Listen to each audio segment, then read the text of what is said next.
Olá, hoje nós precisamos de falar de um sacramento muitíssimo importante, que é um dos sacramentos da iniciação cristã, o sacramento da confirmação, que às vezes ou a gente não entende muito bem sobre ele, ou às vezes não damos muita importância a este sacramento. E ele é super importante porque ele marca a vida espiritual adulta nossa e o nosso compromisso com a fé, né? O nosso compromisso com a igreja, o nosso compromisso com o próprio Deus, né?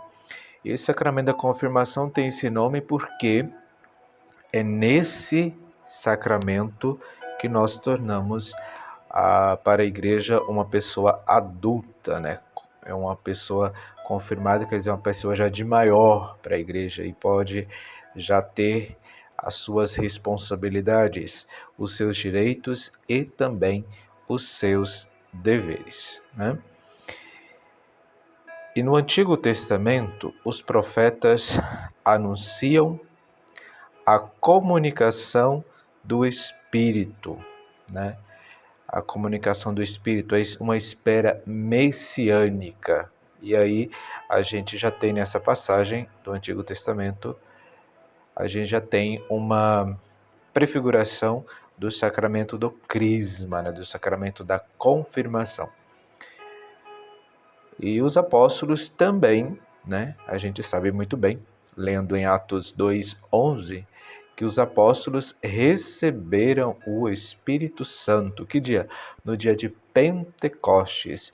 E no dia do sacramento da crisma, da unção do crisma, nós também recebemos esse mesmo Espírito Santo, assim como receberam os apóstolos. E é interessante que os apóstolos recebem o Espírito Santo e a missão. E para quem também vai receber o sacramento do crisma, o que acontece? Ele recebe também uma missão, né? Uma missão de ser a testemunha autêntica da fé, né?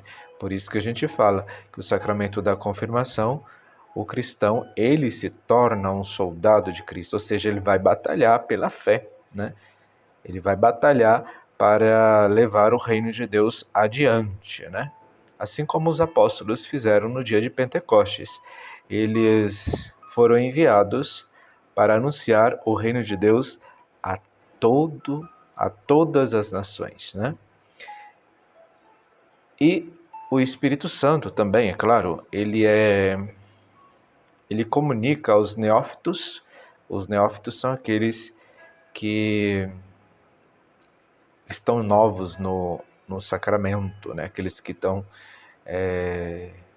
bem fresquinho no sacramento que recebeu, que está recebendo, né? Na verdade, aqui no sacramento do crisma, esses novos soldados de Cristo, né? Esses mais recentes soldados de Cristo, o Espírito Santo, ele é comunicado a eles, o Espírito Santo, sabe como?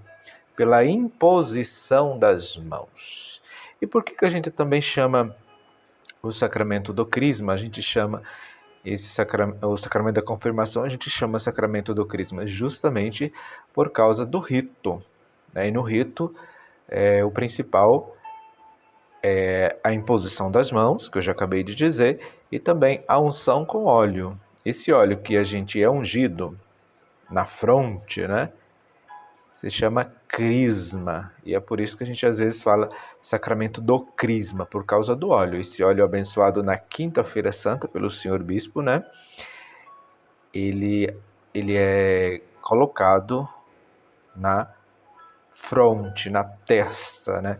E ele se chama crisma, e é por isso que a gente fala o crisma, por causa do óleo que a gente recebe nesse dia, né? A confirmação, ou a crisma, ela confirma e consolida a graça batismal. Porque no dia do batismo a gente não tinha noção de nada. Mas hoje, no dia da crisma, já é diferente. A gente vem com a nossa própria perna, com a nossa própria vontade para assumir os nossos compromissos com a fé, né? E nesse rito da confirmação, o essencial é a unção com óleo consagrado, o óleo do crisma, né? E depois a imposição das mãos. No caso do bispo ou de um sacerdote nomeado por ele para fazer isso, né? E nesse dia tem alguns efeitos, né? O efeito principal é a efusão do Espírito Santo, como aconteceu naquele dia de Pentecostes com os apóstolos, né? E esse sacramento, ele imprime um caráter indelével, ou seja, um sinal de completa pertença ao próprio Deus. É como se fosse um carimbo que é colocado na alma, que não pode ser repetido e nem pode ser tirado. E ele produz na nossa vida, na nossa alma, justamente no dia que nós o recebemos, o crescimento da graça batismal. E é interessante, enraiza também a nossa filiação divina. Apesar de que no dia do batismo a gente se torna filho de Deus, mas nesse dia do crisma a gente assume essa nossa postura de filho de Deus. E é justamente por causa disso também que a gente precisa receber o sacramento, né? Solidifica a nossa vida ao Cristo e também à Igreja e aumenta em nós os dons. Os dons que a gente recebeu no dia do batismo, aqui eles são aumentados, fortificados e eles já estão mais acentuados, né? Aqui a gente já tem consciência do que a gente está recebendo, pelo menos deveria, né? E é justamente por causa disso que a gente recebe as instruções, a catequese e outras coisas, né? Alguém para orientar a gente para receber este sacramento. E outra coisa também, outro efeito muitíssimo importante, nos dá força. Inclusive tem um dom, né? É um dom que é a fortaleza para testemunhar e defender a nossa fé. E quem é que pode receber este sacramento? Primeiro, precisa ser batizado, né? Todos que já tiverem sido batizados, eles podem receber este sacramento. E quem está livre dos pecados graves, né? E é justamente por causa disso que a gente precisa receber o sacramento da penitência ou da confissão antes do sacramento. Isso para a gente obter os frutos e os efeitos que este sacramento produz em nós, né? Como eu já disse, o ministro só mencionei, né? O ministro deste sacramento é sempre o senhor bispo, né? Então aí está um resumo bem pequenininho do sacramento do crisma. É o dia que a gente recebe a plenitude do Espírito Santo na nossa alma. Primeiro, a gente precisa ser batizado. Segundo, precisamos estar livres dos pecados graves, dos pecados mortais. Os pecados mortais são todos aqueles contra os mandamentos, tanto os 10 da igreja, quanto os 10 da lei de Deus e os 5 da igreja. E também depois tem os vícios capitais, né, que a gente tem que levar em conta.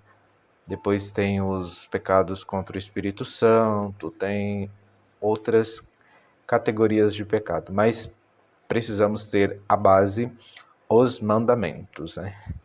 E aí a gente vai entender por que é que a gente precisa estar em estado de graça, para receber justamente a graça desse sacramento, porque esse sacramento, ele não é para apagar os pecados, ele é para nos solidificar na graça, na amizade com Deus e também como membro ativo na igreja, né? Então, por isso precisa confessar antes, né? Se eu não confessar, o sacramento está inválido? Não recebe a graça do sacramento que ele confere, né? E a gente precisa desse sacramento também para receber o sacramento da ordem, né? O sacramento do matrimônio, né? Que esses dois sacramentos de serviços, precisamos desse sacramento, precisa ser confirmado na fé. E nós nos confirmamos na fé justamente através deste sacramento. E é justamente por isso que nós precisamos receber este sacramento. Se me dissessem, se a gente não for crismado, a gente se salva? A gente coloca na mesma categoria do batismo, né? Porque ele está intimamente unido ao sacramento do batismo e nós precisamos recebê-lo sim, é necessário, porque se ele não fosse necessário, ele não existiria e Deus e Jesus não teria instituído esse sacramento. Então, coloque a mão na sua consciência, veja qual é a sua dúvida que você tem, por que ainda não recebeu o sacramento do crisma, o que é que você está esperando, por que está enrolando, esse monte de coisa, né? Se está preparado, se está se preparando, muito bem. Se dediquem, se esforcem, aprendam direitinho sobre o Espírito Santo, porque nesse dia você vai receber o Espírito Santo em toda a sua plenitude. E ele vai causar uma reviravolta espiritual na sua vida. Muitas graças, muitas bênçãos e dons que ele vai infundir na sua alma. E isso é para te ajudar a ir para o céu. E é justamente por causa disso que esse sacramento é muitíssimo importante. Todos os sacramentos são importantes, mas esse e o batismo é um dos mais importantes que nós não podemos nunca fugir deles, né? Precisamos tê-los sim. No mais, fiquem com Deus e que Deus te abençoe, te proteja e te guarde, que o Espírito Santo te ilumine sempre. O Senhor esteja convosco, Ele está no meio de nós. Abençoe-vos Deus Todo-Poderoso, Pai, Filho e Espírito Santo. Amém. Fique com Deus e até a próxima.